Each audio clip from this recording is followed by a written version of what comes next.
moving on, Michael Gove has announced new proposals to tackle the UK's housing crisis. What? Just about a year before the election, he's pledged to meet the Conservative manifesto commitment to build 1 million new homes before 2024. So I'm presuming it's before the election of 2024, because otherwise we are now in July of 2023. So he's got how many months? 5 months? Here is the Housing Secretary outlining his principles earlier.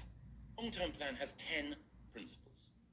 The regeneration and renaissance of the hearts of 20 of our most important towns and cities. Supercharging Europe's science capital. Building beautiful and making architecture great again. Building great public services into the heart of every community. Communities taking back control of their future. Greener homes, greener landscapes, and greenbelt protection. A new deal for tenants and landlords. Ensuring that every home is safe, decent, and warm. Liberating leaseholders and extending ownership to a new generation. Well, that's Michael Gove earlier, but joining me now is Adam Hawkabee. He's the Deputy Director and Head of Levelling Up at Onward, a centre-right Westminster think tank. So I'm going to go straight in with it, because Michael Gove is saying by 2024, so I'm presuming it's before the election, not before December 2024, these 1 million houses. How feasible is his proposition? It is feasible, but it's going to require the government accelerating their progress. So we saw last year when the government watered down its annual targets of 300,000 after a backbench rebellion, that investment slowed in some of the places you'd need to see it. So the announcements today, big moves in Cambridge, in London, in Leeds, hopefully get investment going up again, get some projects unstuck, and mean that they can hit their targets by the time of an election, so probably next spring or next autumn. So how is he going to do that? Because it sounds implausible to me that you could get 1 million homes. Are they going to be new homes? He said he's going to repurpose some things as well, but that's going to take a lot of building and work. Do we even have the people that can build these things? Yeah, so the 1 million target is over the course of this parliament, and there's been significant progress towards that already. So it's just doing the kind of final element of that 1 million homes. I think it's a couple of 100,000.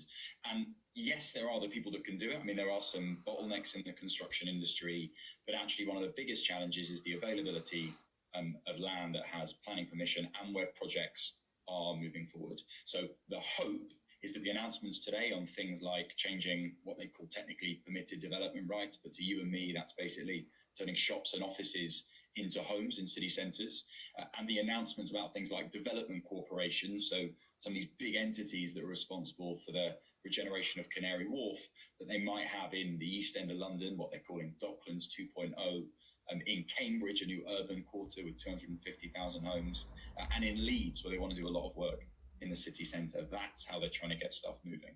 I see. So over the course of this parliament, simply means the years that they have since this general election, since they were elected the last time, so they've already, done about 800,000. So you're saying that they have now about 200,000 homes to build before the next general election. Is that what they're saying? Yeah, it's roughly that. I mean, the plan was in the manifesto to get to a point where there were 300,000 additional homes. And interestingly, when Michael Gove was asked whether that was still the ambition, even if it wasn't a kind of legally binding target, he said it was, that he was still keen to get up to that 300,000 level. So, 200,000 left of the 1 million, 300,000 a year. These are similar-ish numbers.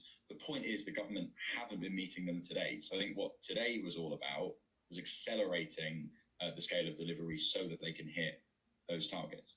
I see. And these homes, will they be more like council-type homes where people will be housed if they have nowhere to go, or will they be actual commercial properties that people will have to buy? Because they have made a mess of the whole interest rate scenario. People won't even be able to get mortgages, and a lot of people won't be able to raise the cash to get a house in the first place. So what will these homes, who will these homes appeal to?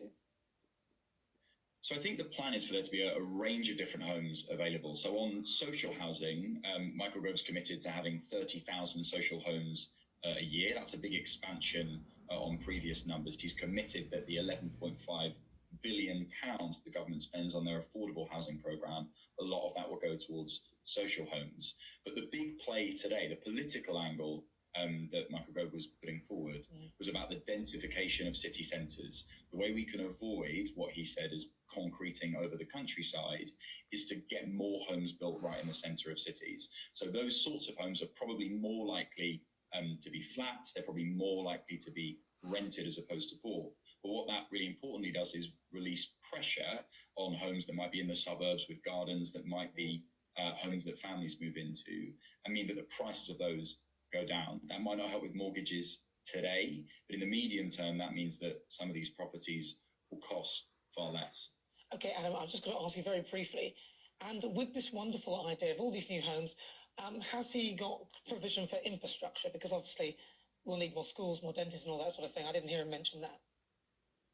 Yeah, so I think the fourth principle he talked about was this idea of public services, and the government have reformed what used to be called this thing Section 106. It's now an infrastructure levy. So really, basically, that means that every developer that is building a property or set of properties will need a portion of that to go towards infrastructure. And crucially, that can be directed both by councils, but in some areas, parish councils, really local organisations that might say what we want to prioritise is additional capacity in a primary school or a GP surgery or a road. So yes, it will come with infrastructure. Right. And then the councils will have control as to what that infrastructure will be. Thank you very much. Good to talk to you, Adam Hawkabee. He's the Deputy Director and Head of Levelling Up at Onward, a centre-right Westminster think tank. Well, in a moment, I'll be